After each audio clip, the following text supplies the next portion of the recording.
किसी का बाप गद्दियां लगा रहा था, किसी का दादा गद्दियां लगा रहा था। आज देख रहे हैं उनकी संतानें दरबारों पे भटक रही है, चेकिंग करवा रही है, मुझे प्रेत आ गया, मुझे मेरा ही दादा आ गया। वो क्यों नहीं पार लग पाया? अगर किसी ऐसा कोई अच्छा साधक होगा जो शिव दुर्गा का बहुत बड़ा साधक होगा, तो उसके ऊपर वो प्रेत कभी दृष्टि डाल ही नहीं सकेगा।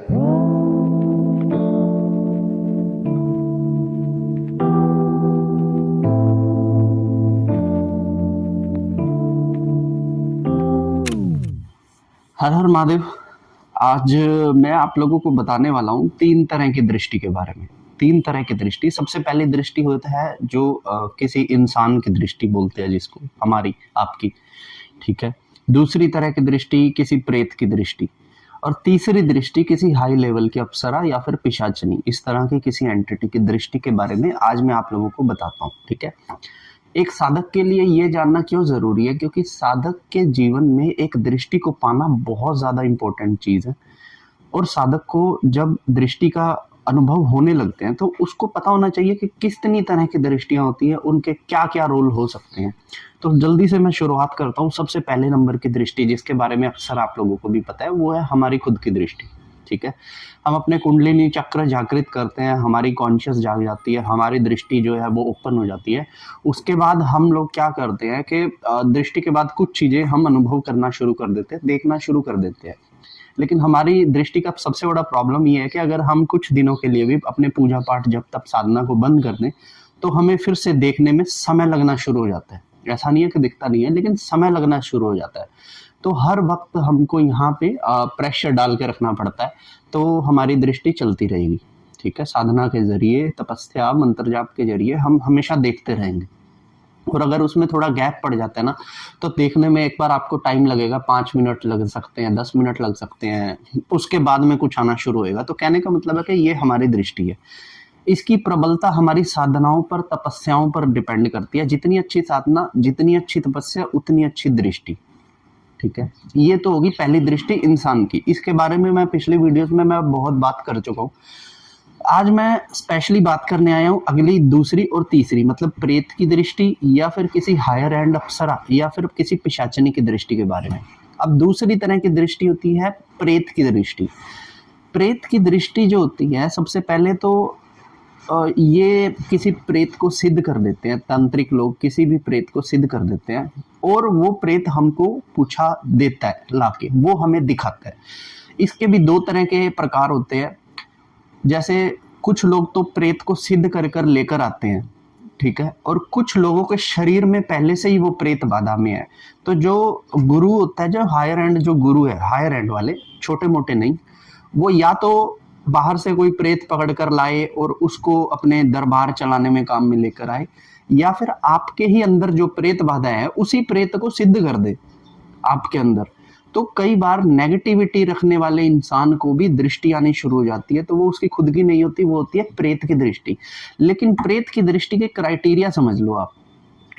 एक प्रेत की जो दृष्टि होती है, जैसे हर आदमी की एक कैपेबिलिटी होती है, वो पहाड़ पे चढ़ सकता है, पेड़ पे चढ़ सकता है, पानी में तैर सकता है, कोई नहीं चढ़ सकता, नहीं तैर सकता। तो इस तरह से प्रेत का भी एक सामर्थ्य होता है। वो ऐसा नहीं है कि आपने प्रेत सिद्ध कर लिया तो प्रेत की दृष्टि आपको सब कुछ दिखा देगी। अगर किसी ऐसा कोई अच्छा साधक होगा जो शिव दुर्गा का बहुत बड़ा साधक होगा, तो उसके ऊपर वो प्रेत कभी दृष्टि डाल ही नहीं सकेगा। अगर वो प्रेत दृष्टि डालेगा उसके ऊपर, तो उसको गलत दिखेगा, मतलब होगा कोई और दिखेगा कोई और।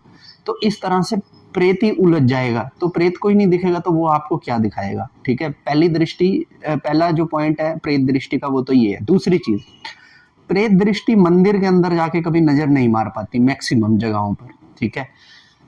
एक ही प्रेत जाएगा जो छोटे छोटे बच्चे होते हैं, जो एक्सपायर हो जाते हैं, जिन्हें कलवा भी बोल देते हैं, ठीक है। वो छोटे छोटे बच्चे होते हैं, वो मंदिर के अंदर चले जाते हैं, और वो सबसे ज्यादा हरामी होते हैं, क्योंकि उन्हें कोई मार नहीं पड़ती कहीं पे भी, क्योंकि वो बच्चे हैं, उन्हें मार नहीं पड़ेगी। वो मंदिर के अंदर भी जाते हैं, प्रसाद उठाते हैं, मूर्ति के पास से खा जाते हैं।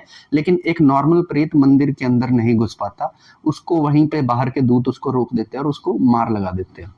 तो प्रेत की अगर कोई व्यक्ति दृष्टि रखता है तो वो मंदिर के अंदर जाके की सूचना, मतलब मंदिर में कोई पंडित बैठा है उसकी सूचना नहीं ला पाएगा जब तक कि वो पंडित चलकर मंदिर से बाहर ना आ जाए, ठीक है।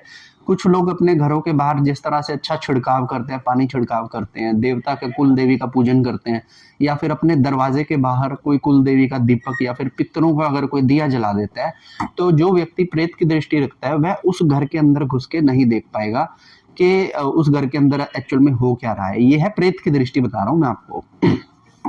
मैक्सिमम जो लोग दरबार लगा रहे हैं, भक्ताई में कर रहे हैं, वो लोग अधिकतर लोग प्रेत की दृष्टि का इस्तेमाल करते हैं, क्योंकि ये बहुत आसान होती है, लेकिन इसका क्राइटेरिया निश्चित होता है। ये तो होती है प्रेत की दृष्टि, ठीक है। इसके बाद मैं बात करता हूँ तीसरी दृष्टि, जिसके जो मतलब कि हायर एंड अप्सराएं या फिर पिशाचनियां आपने सिद्ध कर ली, ठीक है, या फिर कोई पीर पैगंबर आपने सिद्ध कर लिया, तो उस दृष्टि के बारे में मैं आपको बताता हूँ।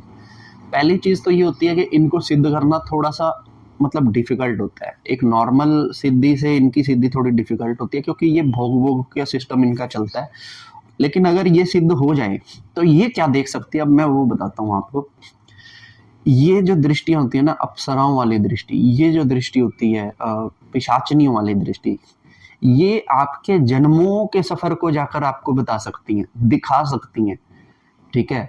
आज जो लोग YouTube पे जो बता रहे हैं ना कि मैं इस लोक में गया, मैं चंद्र लोक में गया, मैं नाग लोक में गया, वो अपनी कॉन्शियस से नहीं जा रहे, उन्होंने कोई ऐसी एंटिटी को उस लेवल पे सिद्ध कर लिया है जो उन्हें इस तरह के भिन्न भिन्न लोकों में घुमाने भ्रमण के लिए ले जाती हैं, ठीक है। इन एंटिटीज का जो देखने का तरीका होता है ना, वो बहुत ज्यादा डिफरेंट होता है। वो आपको ये नहीं देखेंगे कि आपको समस्या क्या है, वो ये देख लेंगे कि आपकी समस्या क्यों उत्पन्न है और उस उत्पन्नता के पीछे कौन सा पिछले जन्मों का ऐसा प्रारब्ध है जिस वजह से आप मतलब इस प्रॉब्लम में है। मान लीजिए कोई व्यक्ति जिसको एक समय पे स्किन के प्रॉब्लम हो गया, स्किन इश्यूज हो गए, बहुत ज्यादा स्किन इश्यूज हो गया, उसको चेक किया तो उसको पता लगा कि पितृदोष है, ठीक है। नॉर्मल स्किन इश्यूज जो होते हैं वो मैक्सिमम पितृदोषों की वजह से होते हैं। फिर उसके बाद अगर किसी व्यक्ति के पास कोई हायर एंड अप्सरा या फिर पिशाचनी सिद्ध है, तो वो ये बताएगी कि पितृदोष किस वजह से चल रहे हैं। पितृदोष में जो पितृ हैं उन्होंने ऐसा क्या कर्म किया था कि वो आज दोष दे रहे हैं। हमारी दृष्टि ये चीज कभी नहीं देख पाएगी, प्रेत की दृष्टि ये चीज कभी नहीं देख पाएगी, लेकिन जिनके पास ये हायर एंड लेवल की चीजें सिद्ध है ना, वो लोग बता देंगे कि आपके पितरों ने पर्टिकुलर इस टाइम पे इतने बजे यहाँ पे इस स्थान पर ये कर्म किया था, जिसकी वजह से मरने के बाद उसकी गति नहीं हुई। आज वो यहाँ पे है, आपके घर में वहां पे बैठता है, पेड़ पे रहता है, रसोई में रहता है, कमरे के ऊपर रहता है, अपने कमरे की छत पे बैठा रहता है और आपको ये प्रॉब्लम देता है। लड़ाई करवा देगा, तीज त्योहार पे लड़ाई करवा देगा, ठीक है ना। आपके शरीरों में पेट का दर्द देगा, लेडीज को पिंडलियों और घुटनों में दर्द देगा, कमर में दर्द देगा। इस तरह की चीजें प्रेत ये जो पितर है आपका करवा रहा है। ये जो नॉलेज देता है ना, ये देती है कोई हायर एंड की अप्सरा या पिशाचनी की दृष्टि या किसी पीर पैगंबर की दृष्टि, ठीक है। अब यहाँ पर दो चीजें आ जाती हैं, ये भी आपके लिए समझना बहुत ज्यादा जरूरी है। अब एक होती है अप्सराएं जो कि ऊपर के लोकों से संबंध रखती हैं, एक होती है पिशाचनियां जो कि निशाचर जिन्हें बोला जाता है, ठीक है। हम लोग दिनाचर हैं, हम इंसान हैं, हम दिनाचर हैं। ये जो रात को घूमते हैं ये निशाचर हैं, जिन वगैरह और ये सब चीजें। और एक होती हैं यक्षणियां। यक्षणियां अर्थ ग्रेविटी से वो रखती हैं, संबंध रखती हैं, मतलब अर्थ की ग्रेविटी से संबंध रखती हैं। क्योंकि आपने देखा होगा कि पूरी धरती पर जो भी मिनरल्स या फिर स्टोन्स हैं या फिर जो भी पेट्रोलियम निकल रहा है और तरह की चीजें, ये धरती से निकल रही हैं। तो धरती में कुबेर और लक्ष्मी का खजाना है, जिसकी रक्षा के लिए यक्ष और यक्षणियों की ड्यूटी लगाई गई है, ठीक है। तो ये यक्षणियां भूमिगत साधिकाएं हैं, मतलब भूमि के अंदर मानी जाती है, इनकी प्रॉपर जो जगह है। और इनके काम है कि किसी भी धरती के खनिज लवण की रक्षा करना इनका मेन उद्देश्य रहता है। इनको सिद्ध करना भी थोड़ा मुश्किल होता है। अब यहाँ पर जो सबसे बड़ी चीज समझने की है, जो लोग सोचते हैं कि हम किसी अप्सरा को सिद्ध कर ले, हम किसी पिशाचनी को सिद्ध कर ले, हम किसी ऐसी यक्षणी को सिद्ध कर ले, आपको एक चीज समझनी पड़ेगी। आप जीवन जी रहे हो ना, आपके जीवन का एक मकसद है ना, ठीक है। उसी तरीके से उनके जीवन का भी एक मकसद है। आपका जीवन कितने साल का है मुझे बताइए? 50 साल, 60 साल, मैं कहता हूँ 100 साल तो किसी का भी नहीं है। युग परिवर्तन कोई देख ही नहीं पाता। उससे पहले ही वो 20-30 साल पहले ही 70 की उम्र में, 75 की उम्र में चला जाएगा। और आप मेरे जैसे लोगों की तो उम्र भी इतनी नहीं है, ठीक है। लेकिन इनकी उम्रें 5,000 साल, 50,000 साल, 1,00,000 साल, 2.5 लाख साल की उम्र है।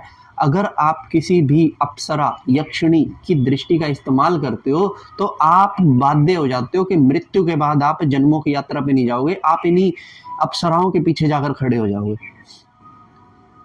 समझ रहे हो? इनके जीवन का भी तो कुछ लक्ष्य है ना। ये आपके पास क्या पतासे, गिरी, चिकन, मांस ये सब खाने आई है क्या? इनके पास तो भंडार लगे हैं। ये आपका क्या भोग ले रही है?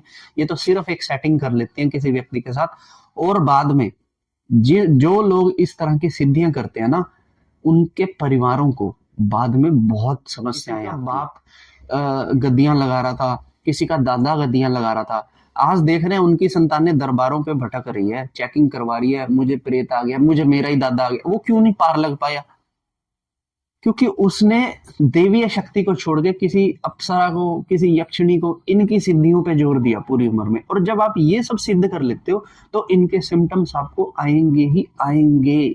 मैं इतने जगह देख चुका हूँ, इतने लोगों को देख चुका हूँ जिनके घरों में गद्दियां लगती थी, उनके आज पोते, उनसे आगे जितने भी संतान है, वो सब आज की डेट में दुखी ही हैं।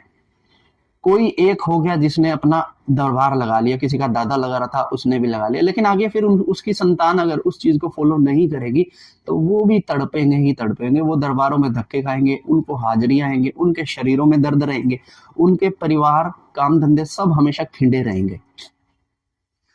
तो मेरे कहने का मतलब ये है कि एक साधक को हमेशा ईश्वरीय दृष्टि की ही प्राप्ति करनी चाहिए। उसके सिवा किसी छोटे देवता, मैं साफ बोलता हूं, किसी नाभि से नीचे के देवता, ये जो बाबरी बुबरी पीरपुर है, इनके भी अगर आप चक्रों में पड़ोगे तो एक समय पे ये भी आपको दुख देना शुरू कर देंगे। ठीक है ना? तो आप केवल शिव को मानिए, दुर्गा को मानिए, हनुमान जी को मानिए, माँ काली को मानिए। ये क्या है? ये हायर एंड शक्ति है। ये आपको बहुत लेट फायदे देंगी, लेकिन उनके जो फायदे देंगी ना, वो आपको कोई नहीं दे सकेगा। उनकी जो दृष्टि होगी भाई साहब, वो भी बहुत यूनिक होगी, और वो ना ट्रैवल करेगी। जैसे आप मर के अगले जन्म में गए, वो दृष्टि वहां भी आपको मिल गई अपने आप। ठीक है? मर के फिर अगले जन्म में, वहां भी आपको वो दृष्टि मिल गई। तो आप एक समय पे आके लोगों का कल्याण करना शुरू कर दोगे किसी ना किसी जन्म में। जो लोग दरबार लगा रहे हैं ना, उसमें से 10% लोग ऐसे हैं जो पिछले जन्मों में भी यही काम कर रहे थे, इस जन्म में भी वही काम कर रहे हैं। ठीक है ना? तो इस तरह की ये प्रेयर हेरिडिटी जो बनी रहती है फिर। तो मेरा कहने का मतलब है कि एक साधक को अपनी दृष्टि पे सबसे ज्यादा ध्यान देना चाहिए, ईश्वर का नाम जाप करना चाहिए, उससे जो तुम्हें मिल जाए, ठीक है ना, उससे जो तुम्हें मिल जाए उस दृष्टि पे ध्यान देना चाहिए, अन्य किसी दृष्टि के बजाय। ठीक है ना? तो अभी के लिए ये वीडियो इतना ही, बाकी की जानकारी मैं अगली वीडियोस में दूंगा। तब तक के लिए हर हर महादेव।